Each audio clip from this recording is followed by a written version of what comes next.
훨씬 심각합니다.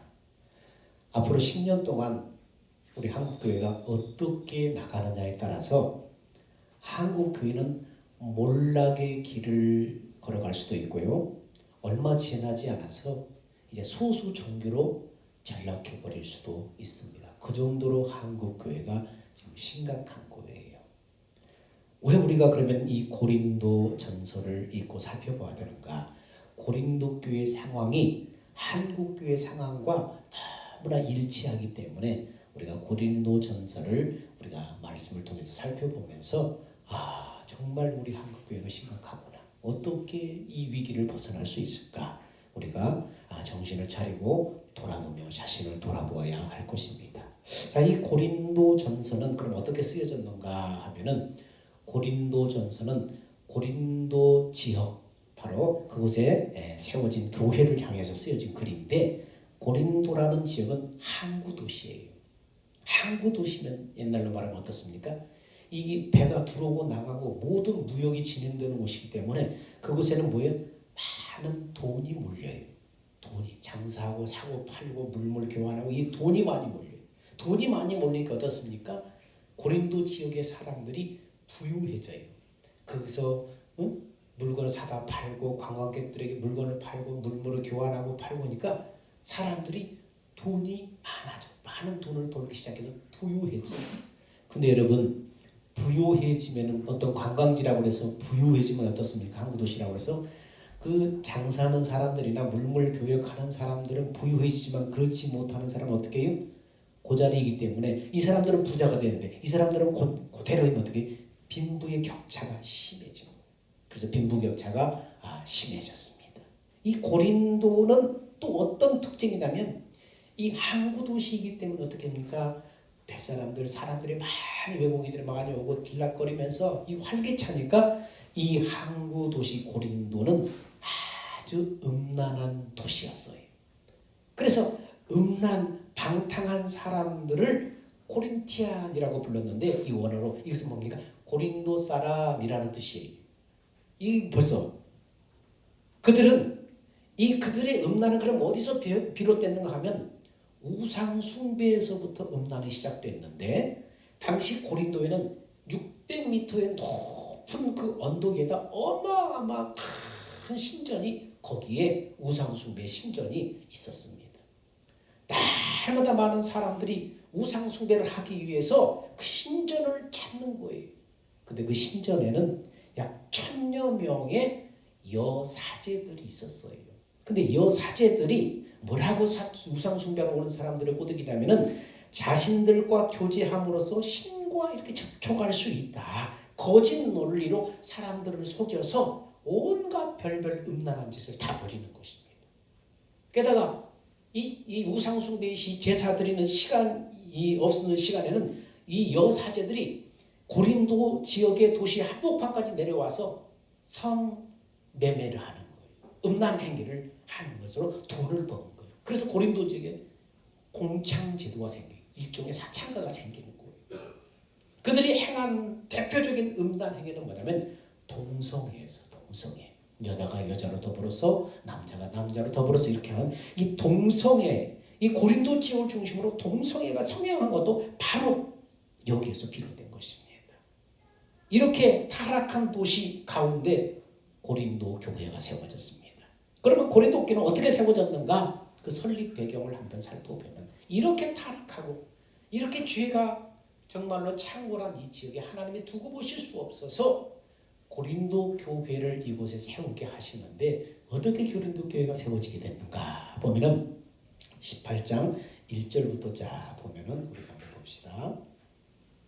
고린도 사도행전에 그것이 나오는데 자 우리 한번 읽어볼까요? 사도행전 18장 1절에서 2절 말씀에 고린도 교회가 시작. 그 후에 바울이 아덴을 떠나 고린도에 이르러 아굴라라 하는 본도에서 난 유대인 한 사람을 만나니 글라우디오가 모든 유대인을 명하여 노마에서 떠나라 한 거로 그가 그 아내 브리실라와 함께 이달리아로부터 새로 온지라 바울이 그들에게 가매 이렇게 말했습니다. 아덴에 머물던 바울이 고린도 지역으로 떠나게 됐다는 것입니다. 여기서 우리는 바울이 왜 고린도에 가게 되었는가를 주목해야 돼요. 바울이 고린도에다 교회 세워야지 이렇게 계획하고 고린도로 간 게 아니라는 거예요. 사도행전 17장 16절에 그럼 어떻게 바울이 고린도에 가게 되었는가 하면은 자 사도행전 17장 16절 이렇게 말합니다. 바울이 아덴에서 그들을 기다리다가 그 성에 우상이 가득한 것을 보고 마음에 격분하여 바울이 아덴에서 그들을 기다리다가 왜 기다렸는가? 성도들이 지금 로마에서 다 추방돼가지고 다 오는데 아덴에 왔어요. 근데 아덴에 추방돼서 지금 다 왔는데 아덴에서 뭐 하기로 했어요? 그 노바에 있는 성도들, 지역에 있는 성도들이 바울을 만나기로 했어요. 선교사 바울을 만나서 바울에게 헌금과 필요한 물품을 거기서 전달해 주기로 약속한 것이 뭐예요? 아덴이에요. 그래서 헌금과 물품을 가지고 오는 성도들과 아덴에서 만나기로 약속했어요. 그런데 어떻게 하다 보니까 그들보다 먼저 아덴에 도착해서 시간이 좀 남게 됐어요. 그래서 그곳을 이렇게 쭉 돌아보다가 우상이 가득한 이 성을 보면서 바울의 마음속에 막 격분이 일어났다는 거예요. 이 상황을 좀 더 자세히 살펴보면 바울은 성도들을 기다리다가 시내 구경을 하게 돼요. 그러다가 언덕 위에 높이 우뚝 솟은 신전을 발견하고 그 안으로 한번 들어가 봤더니 그 안에서 온갖 음란한 그러한 행위가 벌어지는 걸 보고 마음속에 격분이 일어났다는 거예요. 격분이 일어났다는 거예요. 그래서 그런데 여기서 그 안에서 벌어지는 온갖 우상 숭배와 음란 행위를 벌어지는 것을 보고 마음속에 격분이 일어났는데 이 격분이라는 단어는 단순히 화가 났다는 그런 의미가 아니라 하나님의 질투가 임했다. 여기에 우상 숭배하는 것을 보고 하나님의 질투가 바울에게 임한 것입니다. 하나님의 질투가 임한 거예요. 그러니까 바울의 마음속에 하나님의 질투가 일어났는데 왜 하나님이 받으셔야 될 영광을 우상들이 받는 것을 보고 바울의 마음속에 하나님의 질투가 임했다는 것입니다. 여러분, 하나님의 영을 가슴에 품고 사는 사람은요, 불의한 상황 속에서 하나님의 질투가 일어나야 여러분 정상이에요. 내가 정말 하나님의 영을 가슴에 품고 사는 사람이야. 잘못된 일, 옳지 못한 일, 불의한 일을 보며 강공로 불공역하는 것은 정상이 아니에요. 의분이 일어나야 정상인 거예요. 삶의 현장에서 불의한 상황이 벌어지는데도 마음에 격분이 없다면 그 사람의 영적인 상태를 점검해봐야 하는 것입니다. 눈앞에 복음이 전해야 될 사람을 두고도 내가 침묵하고 머무르서는 안 되는 것입니다. 하나님의 마음, 하나님의 질투, 하나님의 의분 이게 일어나야 정상인 것입니다. 그런 상황 가운데 바울은 격분에 나옵니다. 그래서 아덴의 철학자들과 한판 붙은 거예요. 거기서 온갖 막 그냥 그 아덴의 철학자들이 많고 우상숭배가 많으니까 그 상황을 보면서 마음에 격분을 해가지고 바울이 끝내 못 참고 그곳에 철학자들과 한판 붙었는데 뭘로 붙었어요? 몸싸움을 했다는 것이 아니라 바울은 논쟁을 시작한 거예요. 막 논쟁을 시작한 거예요. 바울이 막 말로 막 그들을 막 설득시키고 막 이기잖아요. 논쟁을 시작해서 한판 붙었는데 그 결과 어땠습니까? 논쟁하면은 저 사람이 말로 나한테 치면 저 사람이 당신 말이 옳습니다 하고 숙이는 것이 아니라 속에 뭐가 일어나요? 분이 일어나요. 저도 분이 일어나요. 그러니까 논쟁을 해서 토론하고 논쟁해가지고 이 철학자들의 진위가 어떻게 막 분이 막 충천해가지고 바울을 죽이려고 막 난리든 거예요. 그래서 바울이 그들을 피해서 어디로 가는 거예요? 그들이 피해가지고 아덴에서 그들이 바울을 죽이려고 하니까 아덴에서 쫓겨나다시피 어디로 가요? 고린도로 가게 돼요. 고린도로 피신하게 됩니다. 어떤 목적이나 계획을 가지고 간 것이 아니라 떠밀려서 도망가다시피 고린도에 와서 고린도 교회를 세우게 되었다는 것입니다. 여러분, 아덴에서 쫓겨나다시피 고린도에 온 바울이 어떻습니까? 복음을 전하면서 바울이 막 돈을 버는 사람이 아니잖아요. 성도들의 헌금과 필요한 물품을 대주고 그거 가지고 와서 선교하고 그거 가지고 복음 전하고 그러잖아요. 그런데 바울이 아덴에서 성도를 만나서 그 지원을 받기로 했는데 그 성도들을 만나기 전에 철학자들과 붙어가지고 바울을 죽이려고 하니까 도망가다시피 고린도로 와버리니까 어떻게 해요? 바울에는 돈이 없어요. 당장 먹고 살아야 될 돈이 없는 거예요. 그래서 고린도에 온 바울은 당장 현실적인 문제, 먹고 사는 문제에 부딪힌 거예요. 물씬 장면으로 바울을 돕던 친구들과 성도들의 소식이 다 끊어져 버리고 당장 먹고 사는 문제에 부딪히게 됐다는 것입니다. 그래서 그는 여기서 돈벌이 할 만한 곳을 기웃거리기 시작합니다. 그러다 돈벌이 할 만한 곳을 기웃거리다가 거기서 누구를 만나는가? 사도행전 18장 2절에 보니까 이렇게 말해요. 시작. 아굴라라 하는 본도에서 난 유대인 한 사람을 만나니 글라우디아가 모든 유대인을 명하여 노마에서 떠나라 한고로 그가 그의 아내 브리스길라와 함께 이달리아로부터 새로 온지라 바울이 그들에게 가매. 누구를 만나요? 아굴라를 만나요. 아굴라는 본도에 난 유대인으로서 브리스길라라는 아내를 두고 있어요. 당시 노마를 통치했던 글라우디오라는 이 황제가 그리스도인을 박해하고 핍박하는 황제는 유명한 황제예요. 근데 그 황제가 어떻게 해요? 노마에 거주하는 모든 예수쟁이들의 재산을 몰수하고 전부 추방해라 명령이 내렸어요. 그러니까 노마에 있는 모든 이 기독교인들, 예수 믿는 사람들이 다 쫓겨나는 거예요. 다 흩어진 거예요. 재산 뺏기고 다 흩어진 거예요. 그 명령에 따라서 모든 이 그리스도인들이 노마에서 쫓겨났는데 브리스길라와 아굴라도 마찬가지였어요. 특히 이 브리스길라는 누구냐면은 아굴라 브리스길라의 그 아내 브리스길라는 노마 귀족의 딸이었어요. 근데 신앙을 지키기 위해서 자신에게 보장된 안락한 생활과 명예와 재산을 다 버리고 노마를 떠나서 남편과 함께 고린도에 지금 정착을 한 거예요.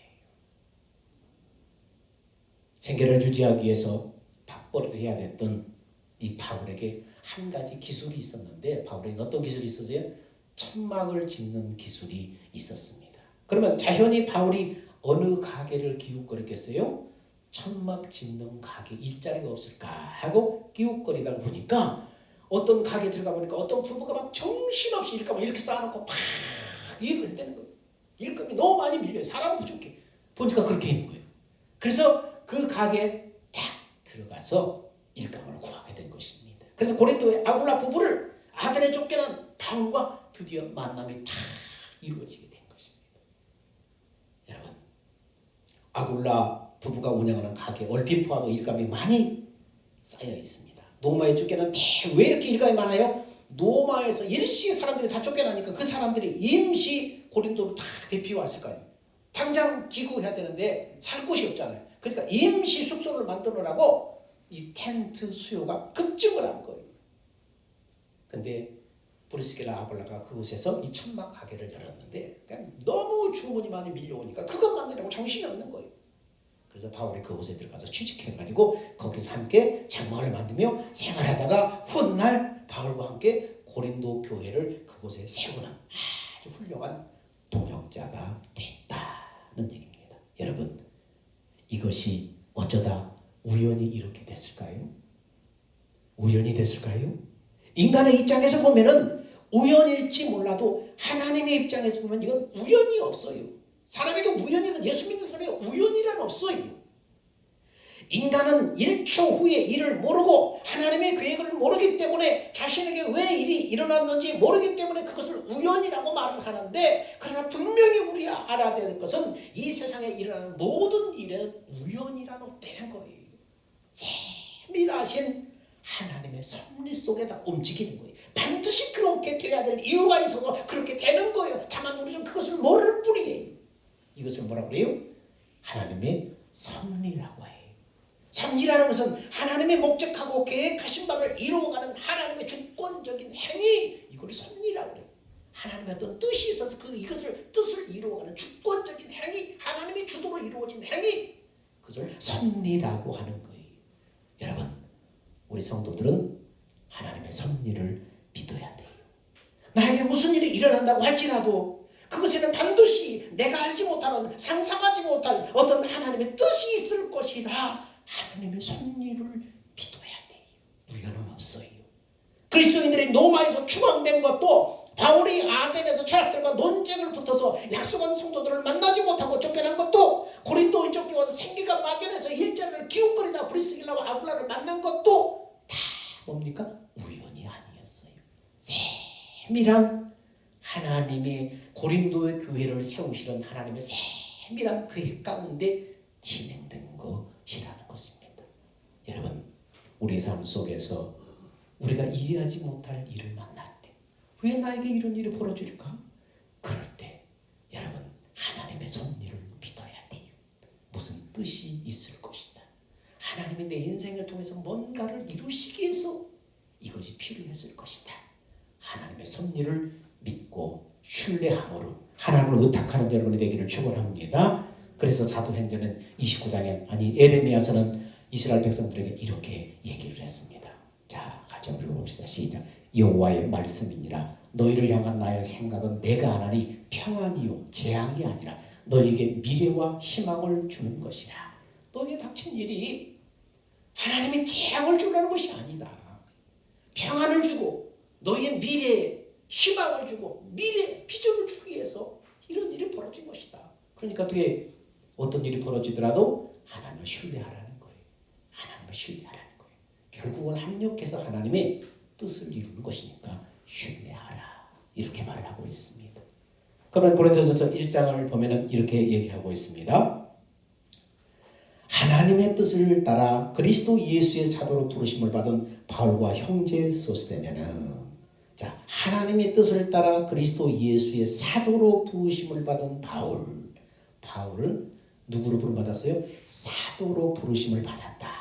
여러분, 바울이 서신서를 쓸 때마다 첫머리에 늘 쓰는 게 뭐예요? 자신이 예수 그리스도로부터 사도로 부름을 받았다. 이것을 꼭 기록해요. 바울 서신에 보면 예수 그리스도의 사도인 바울과 이렇게 말하면서 항상 사도라는 것을 강조해요. 그 이유가 뭐예요? 예수님께 직접 배운 적도 없는데 어떻게 바울이 예수님의 사도냐? 저 가짜다. 이 바울의 사도권에 대해서 늘 시비를 거는 사람들이 있었기 때문에 바울이 항상 예수 그리스도의 사도로 부르심을 받은 나 바울은 이런 식으로 늘 편지서에 그거 씁니다. 이 문제가 가장 심각하게 불거진 게 뭡니까? 고린도 교회예요. 그래서 고린도 교회 성도들에게 편지를 쓸 때마다 그리스도 예수의 사도된 바울은 자신의 신분을 다시 한번 정확하게 밝힙니다. 여러분, 사도가 되기 위해서는 몇 가지 기준이 있었어요. 기준이 있어요. 여러분, 그것을 살펴보기 전에 한번 보면은 질문해 보면 오늘날 목사님들은 사도일까요? 아닐까요? 오늘 목사님들은 사도가 아니에요. 근데 어떤 이 성경을 잘못 이해하는 일부 사람들이 이 목회자를 사도라고 지칭하기도 하고 사도로 그렇게 부르기도 합니다. 그런데 사도는 예수님 당시에 끝난 직분이에요. 사도는 이 땅에 교회를 설립하는 기초 자원이 되었을 뿐이지 그 이후엔 더 이상 사도가 없는 거예요. 사도가 되기 위해서 몇 가지 기준이 있는데 사도가 되려면 예수님에게 직접 배웠거나 예수님이 직접 사도로 임명했거나 이 기준을 두 가지 중에 한 가지를 충족을 해야 되는 것입니다. 근데 지금은 더 이상 여러분 그 자격 요건을 갖출 수가 없어요. 어떻게 예수님에게 직접 배워요? 어떻게 예수님이 직접 임명을 해요? 그러면 바울은 사도로서 그런 자격을 갖췄냐?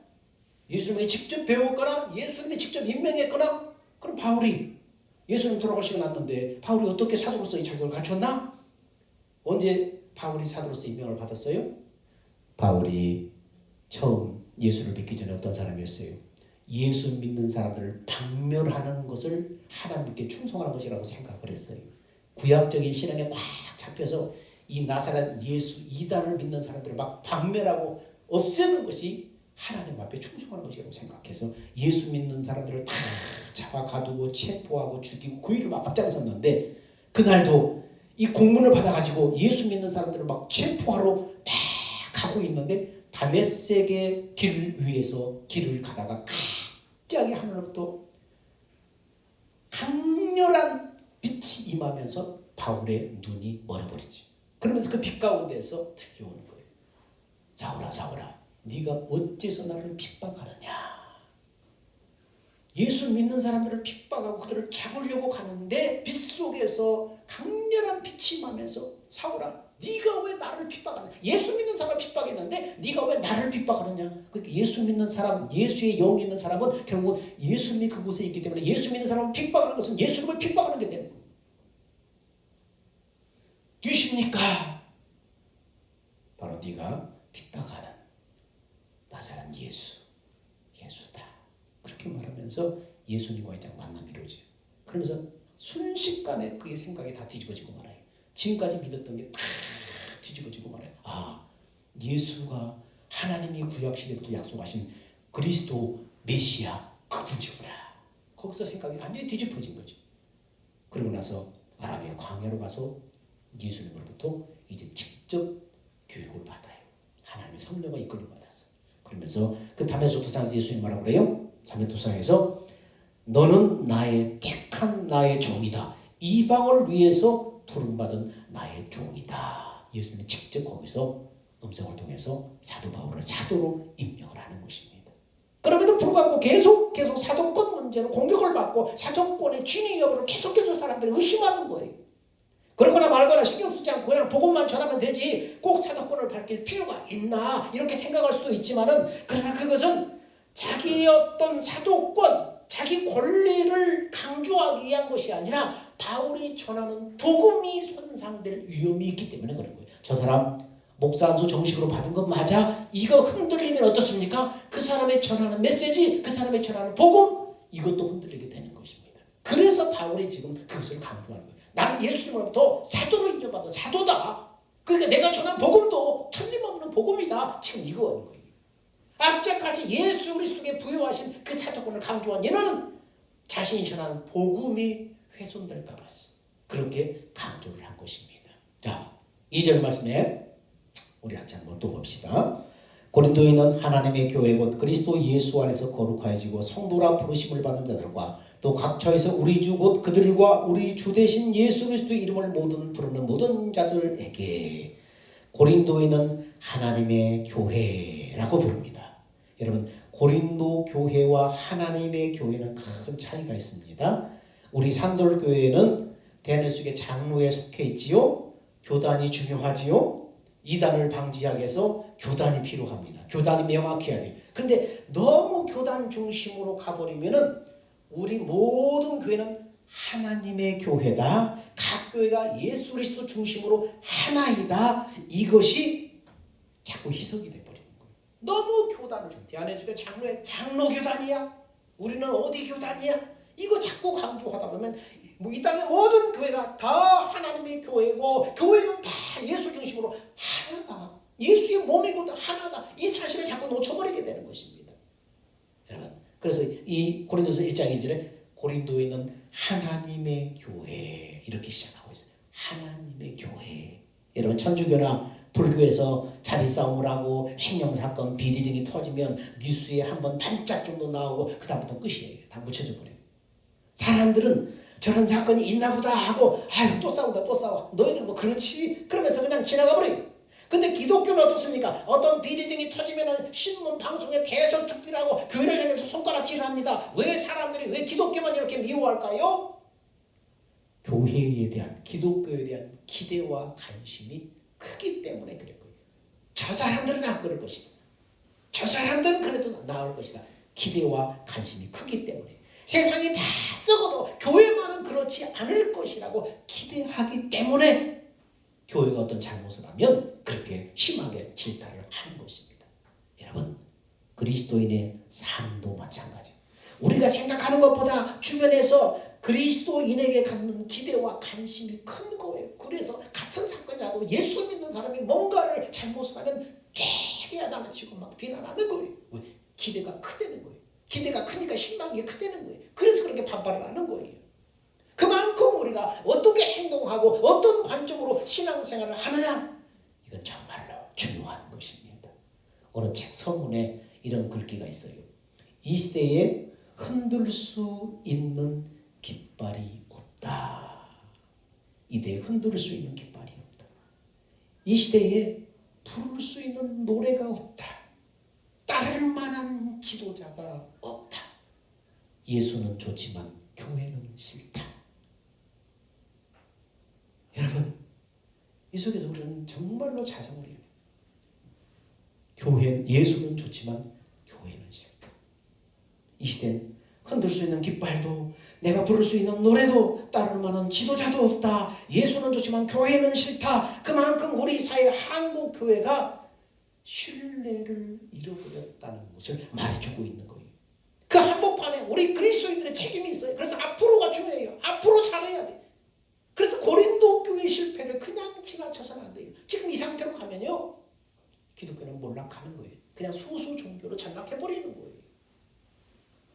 교회 깃발만 있고 핏발만 있지 정말 참 믿음을 가진 사람들이 그렇게 많지 않아요. 다 손색화돼가지고 세상에는 교회랑 뭐가 다를 바 없어요.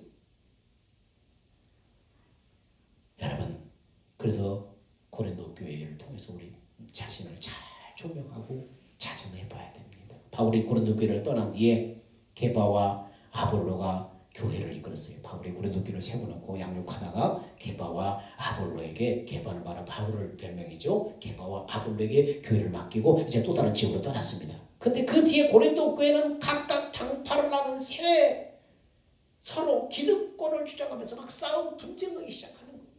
교회 안에서 막 각각 당파를 싣고 막 싸우기 시작하는 거예요. 그 소식을 접한 바울은 고린도 교회를 향해 다음과 같이 건면합니다. 그래서 3장 5절에서 7절 말씀입니다. 그런즉 아볼로는 무엇이고 바울은 무엇이냐? 그들은 주께서 각각 주신 대로 너희로 하여금 믿게 한 사역자들이라. 다 파를 이어서 바울파, 아볼로파 다. 그러니까 바울이 무엇이고 아볼로가 뭐냐? 너에게 주께서 너에게 주신 대로 각각 믿게 하는 사역자들이다. 사역자들이 일꾼이다. 고린도 교회의 가장 심각한 문제는 뭐냐면 하나님의 필요에는 관심이 없고 사람 중심으로 사람의 필요에 의해서 교회가 움직인다는 거예요. 그러면서 성도들은 분열하고 서로 경쟁하고 파벌을 벌이기 시작하는 거예요. 왜 이런 현상이 교회 안에 벌어집니까? 고린도에는 돈이 넘치는 도시였고요. 그래서 모두 부푼 꿈을 안고 고린도에 몰려왔습니다. 그 탓에 고린도 교회 성도들은 성공지향적이고 물질을 추종하는 도시의 분위기에 휩쓸리게 되면서 그 고린도 교회 안에 뭐가 있어요? 성공주의 복음. 할 수 있다. 하면 된다. 하나님이 복 주셨다. 기복주의 신앙, 성공주의 복음, 물량주의 복음, 그 다음에 효율적인 복음, 이런 거에 사로잡히게 된 거예요. 복음이 변질돼 버린 거예요. 성공주의 복음, 물질주의 복음, 물량주의 복음, 효율적인 복음. 교회가 세상에 영향력을 끼치지 못하고 도리어 세상의 분위기에 교회가 놀아나 버리는 거예요. 여러분, 오늘 한국교회 역시 너희는 이 세대를 본받지 말아라. 너희는 이 세대를 본받지 말아라. 교훈을 한국교회는 무시해요. 그러면서 할 수 있거든 무슨 말이냐. 무엇이든지 해보자 하는 시대에 편승해서 거짓 논리로 사람들의 마음을 계속 교회가 부추기는 거예요. 교회에서 복받았다, 축복받았다, 성공했다. 누구는 뭐 어떻게 뭐 부동산을 하고 집 사고 뭐 했더라. 하나님이 이렇게 뻥튀기 해줬다. 계속 성공주의, 물질주의 이런 것이 교회 안에 가득한 거예요.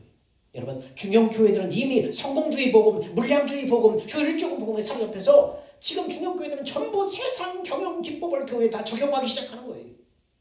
교회를 하나님이 이끄시고 성령이 이끄는 것이 아니라 세상 경영 기법을 교회에 적용해서 하는 거예요. 목회자도요, 요즘에는 은퇴해도 더 이상 후임자를 뽑지 않는데요. 왜요? 매주마다 듣고 싶은 사람, 설교 강사를 모셔도 그때 1시간 듣고 또 다른 거, 또 입맛대로 계속 고르는 거예요. 이 교회를 책임지고 성도를 양육하는 목회자들을 후임을 안 뽑아요. 성도들이 자기들이 이 교회를 운영하고 경영한다 생각하고 고르는, 오늘은 저 사람, 내일은 저 사람. 1시간 강의했으면 강사를 주고. 여러분, 기업하거나 자영업하는 성도들은 기업 홍보나 매출을 생각해서 큰 교회에 등록해서 신앙생활하는 것을 당연하게 생각해요. 작은 교회, 개척 교회, 여러분 희생하고 헌신하고 고난 이런 것은 남의 일이라고 생각해요. 나에게는 해당되지 않는다고 생각해요. 나를 따라오는 자기를 부인하고 자기 십자가를 지고 나를 따라오라고 주님이 명령하셨는데 이 주님의 명령은 나에게 해당되지 않는 남의 얘기로 치부하는 거예요. 교회가 얼마나 지금 본질이 지금 변해버렸는가. 어느 만큼 세속화되어 버렸는가. 그래서 우리는 지금 고린도 교회를 주목해야 돼요. 고린도 교회의 실패를 여러분 되돌아봐야 돼요. 그래서 비복음적인 껍질을 벗겨내고 하나님의 꿈꾸는 참된 교회의 원형을 발견해야 돼요. 그렇지 않은 교회는 이제 몰락해 가는 거예요. 소수종교는 전락해 가는 거예요. 여러분이 한국교회를 생각하면서 기도하다 주님과의 대화를 이렇게 적어놨어요. 주님, 교회가 너무 망가진 것 같습니다. 사람들로 인해서 실망했고 세상은 교회를 조롱합니다. 이젠 희망이 없는 것 같습니다. 그래서 주님이 내가 교회를 세운 적은 있어도 한 번도 포기한 적은 없다. 내가 교회를 세운 적은 있어도 한 번도 포기한 적은 없다.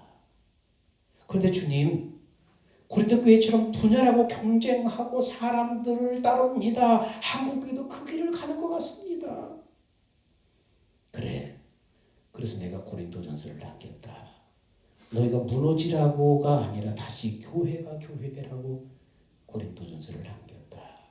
주님, 그럼 우리가 무엇을 해야 됩니까? 다시 처음으로 돌아가라.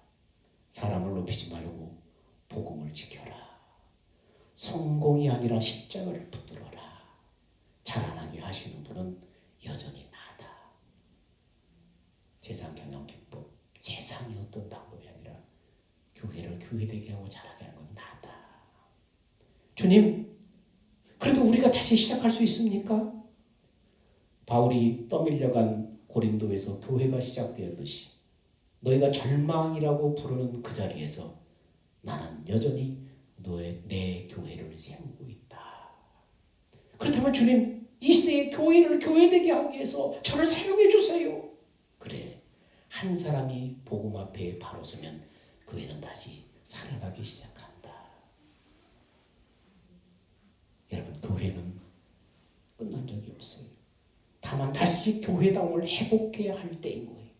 오늘날 하나님은 시대가 아니라 복음으로, 그리고 복음을 믿음으로 교회를 세워나가시는 것입니다.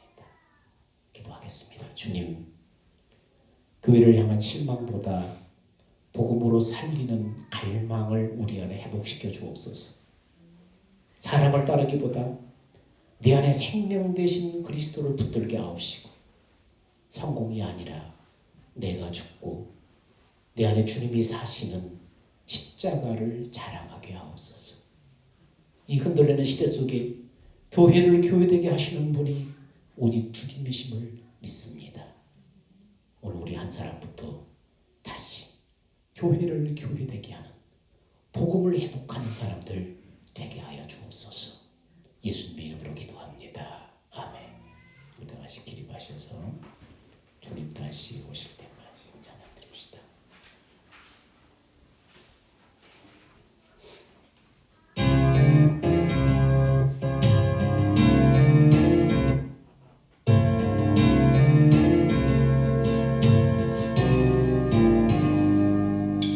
주님 다시 오실 때까지 나는 이 길을 가리라.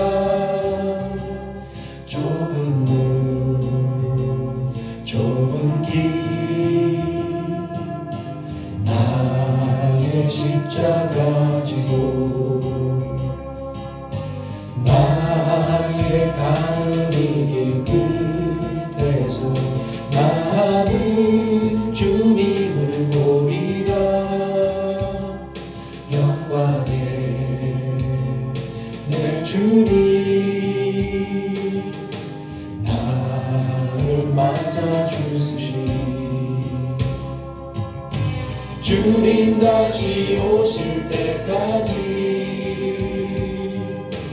나는 일어나 달려가리라. 주의 영광 온 땅 덮을 때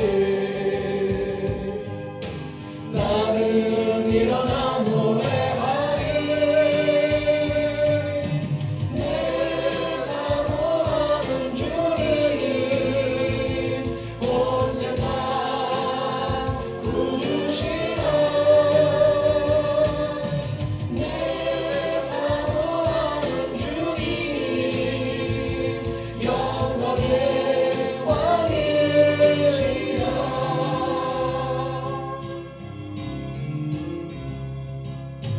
주님 다시 오실 때까지 나는 이 길을 가리라.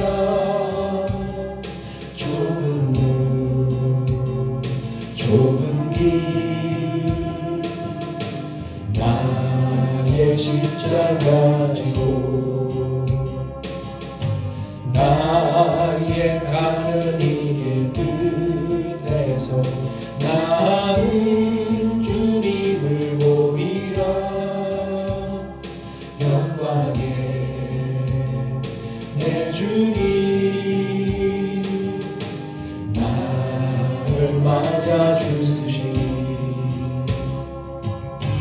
주님 다시 오실 때까지 나는 일어나 달려가리라 주의 영광 온 땅 덮을 때 나는 일어나 노래하리 내 사모하는 주님 온 세상 구주시라 내 사모하는 주님 영광의 왕이시라 내 사모하는 주님 온 세상 구주시라 내 사모하는 주님 영광의 왕이시라.